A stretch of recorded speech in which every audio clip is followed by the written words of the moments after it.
This is a very important rule. This is one of the key rules. The stock doesn't know you own it.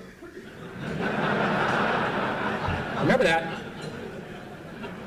You could be a miserable person. You could have, never helped anybody, never done anything right, had 67 spouses, never done anything right. If you own Coca-Cola the last 50 years, it's gone up 300-fold.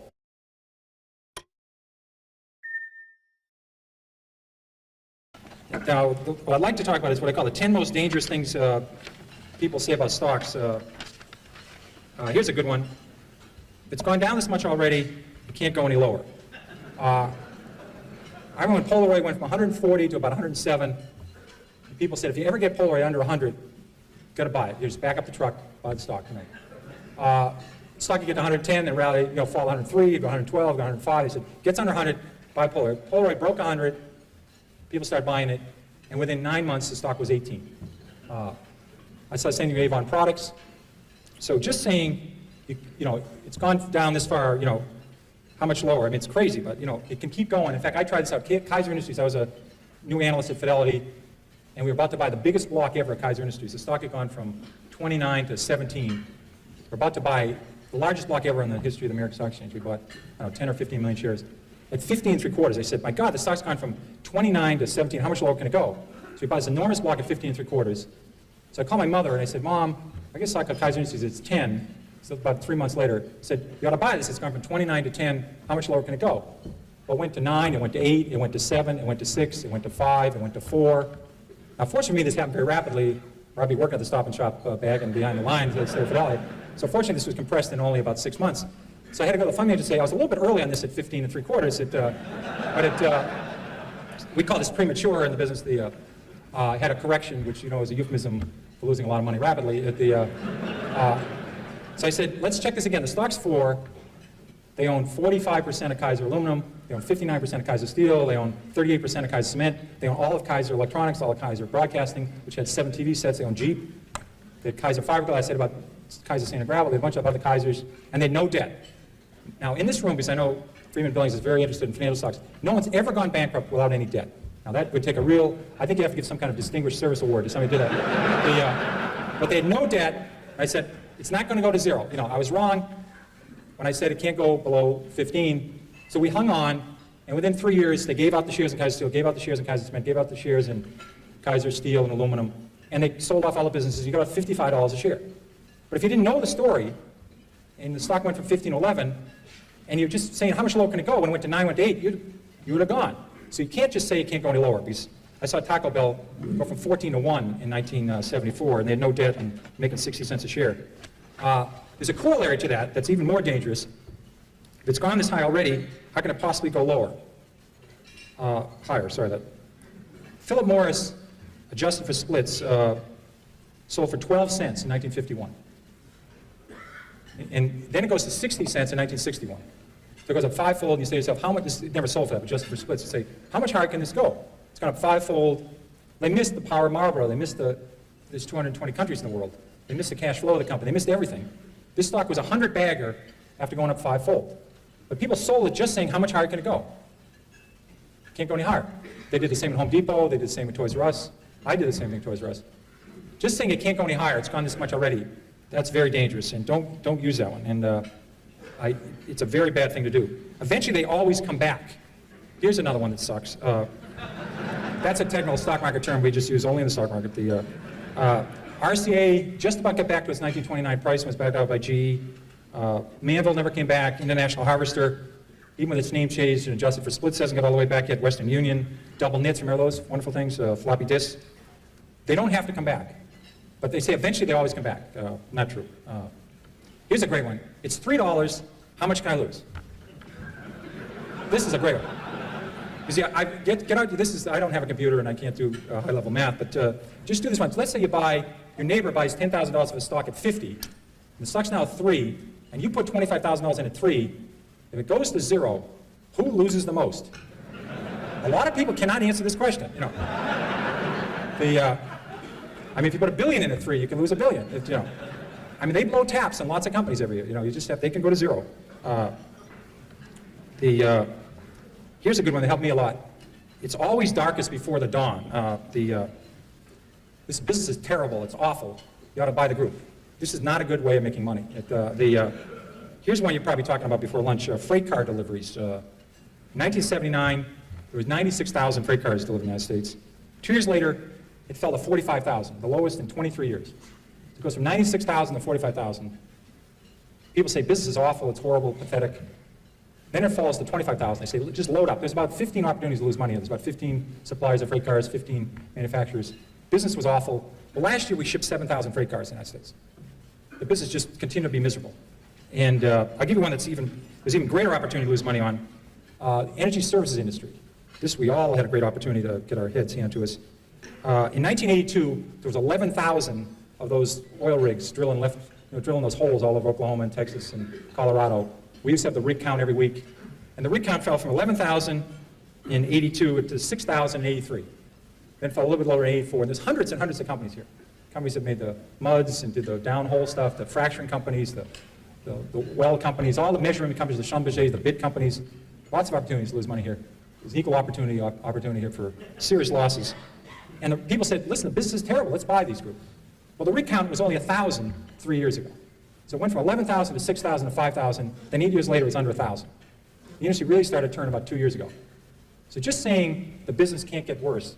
I was lucky enough, in addition to have the metals industry when I started Fidelity, I had the textile industry, which is a great group to follow. Because you follow companies like J.P. Stevens, was founded in the 18th century, and West Point Pepperell was founded in the 18th century. Burlington Industries was one of the new companies that was founded in 1904.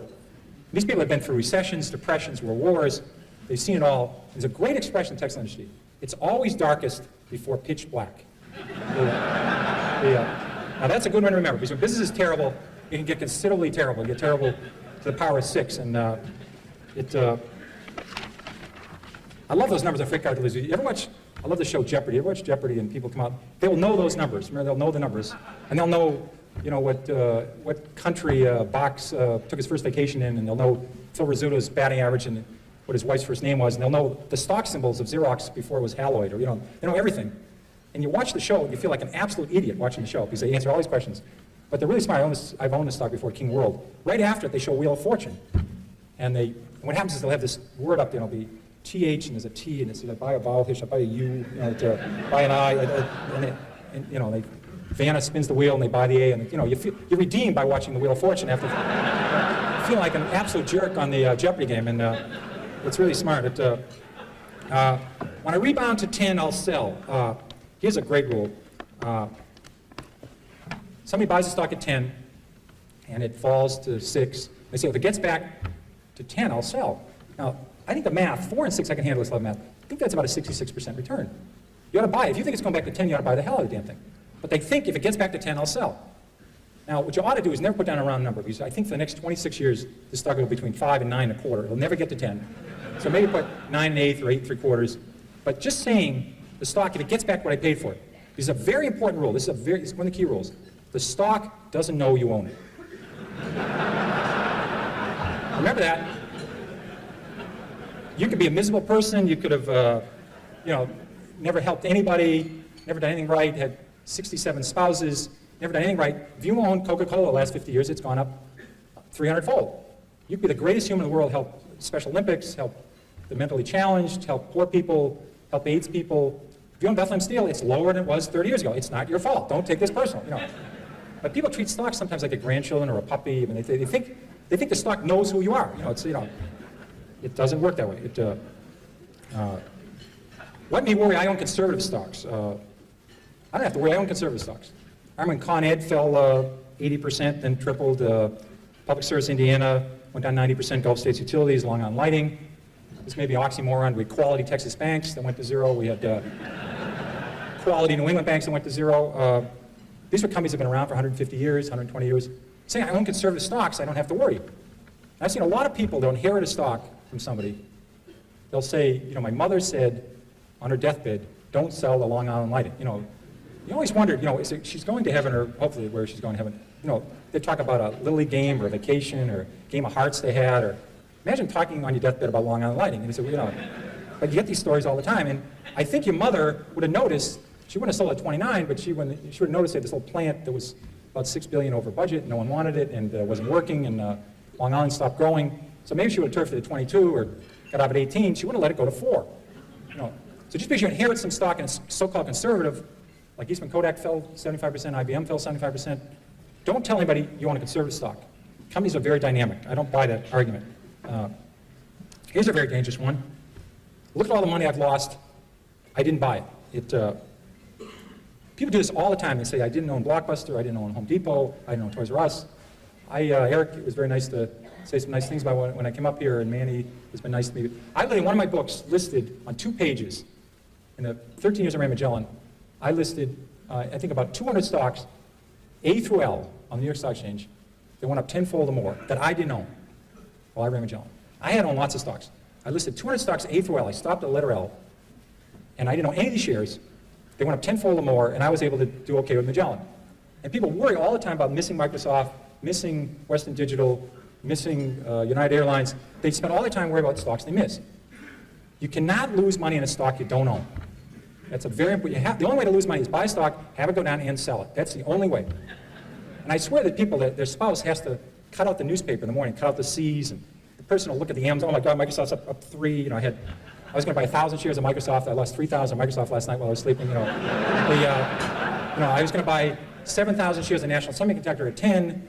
It's now 17. I just lost $49,000 on National Semiconductor. They do this all the time. I mean, they have to cut holes. Thank God Blockbuster finally went away, because that was early in the alphabet. People would always be looking how much they lost on Blockbuster. I missed that one. I'll catch the next one. That usually does not work. Toys R Us, there was a lot of copycats of Toys R Us. There was Child World, there was Lionel, there's copycats of Home Depot. Buying the next of something usually doesn't work. It's very bad. It's like buying on dips. I think it's always better to buy from dips. That was a better rule than buy on dips. You may have to explain this to some other people. This is another technical term I may have to explain after hours what a dip is. They usually refer to as plurals, dips. I never heard dip. You know, he's a dip, she's a dip. They usually only the plural tense for it. And it's a gender non-specific. It's usually plural. Dip is never used. Stock has gone up, I must be right. Stock has gone down, I must be wrong. I'm convinced that people do this all the time. They buy stock at 10, they buy a little bit of it, it goes to 13. They now say they don't know anything more about it than they knew when they bought at 10. They have no idea what this company does. It's gone to 13. Now they take a second mortgage in the house and buy it at 13. The best thing that happen for us is to go directly from 10 to 4 for these folks. You know. It's going to go to 4 eventually, but it goes to 13 in the middle. They're convinced now they bought 100 shares at 10. Now they buy 20,000 at 13. And all the fact is the stock went from 10 to 13 is it went up. The average movement of a stock in the New York Stock Exchange this century, between its high and its low, has been 50%. The average stock in the New York Stock Exchange. That means the stock started the year 20, sometime during the year sold 16, sometime during the year sold at 24, might have finished the year 21, might have finished the year 19. The average range of a stock in the New York Stock Exchange is 50% in 12 months, between its high and its low. So stocks go up and down a lot within a year. And say this, stock is going up means you're right, doesn't mean a damn thing. So don't buy off on that one. That is not a good one. Avoid long shots. These are the companies that, we have this very technical term for this called whisper stocks. Everybody familiar with whisper stocks? They're great. Somebody call you up and they'll say, hi Pierre, how's Carolyn's, how's Beth doing, how's Annie, how's Mary, have you played any golf? And then they'll say, I want to talk to you about international blivet. And the next, get one of those, they'll get a shorter term in those places where they have Nordic tracks and they put them away and they don't have to make big rocks into small rocks. They just watch movies and they have Nordic tracks, but they will not get these people if they whisper into the phone. And these are always these long shots. You know, these are the stocks that are going to grow hair and make your kid have better spelling and your breasts can improve and you won't have to iron your pants. I mean, it's one of those stocks and they always do everything for you. But they're missing, they don't have any sales yet. You know, that's the missing element of the story. The story is sensational. There's no profits here, no sales yet, but my God, if this works, it's going to be the next Xerox, you know, and it's going to help Murr and space and everything. It's a very, very good deal. Now, this is not a long shot. This is a no shot. You have to separate these out. I've tried 30 of these. I have never broken even on a long shot. Never. I've made 25, 30 times my money in some stocks. I never thought about Sallie Mae or MBIA or Fannie Mae or some of the banks or Stop and Shop. I'd make 20 times my money, 30 times my money. I had no idea. I thought the stocks were going north. I had no idea. You look back 10 years later, you say, my God, I made a lot of money in this thing. But once I went into thinking I could make 4 times my money, I've never broken even. So don't do the long shot, guys. They don't work. They simply don't work. And again, if a stock's 3 and it has huge potential, write down the story, take the stock symbol. If it's going to 300, it's okay to buy it at 15. Check in later, check a year later, see if it's still listed, see if you still get a quote on it, see if they still have any earnings yet. But if it's going, write the story down. Some of these work. I haven't heard yet, but maybe they will work. But it's worth tuning in 6 months later.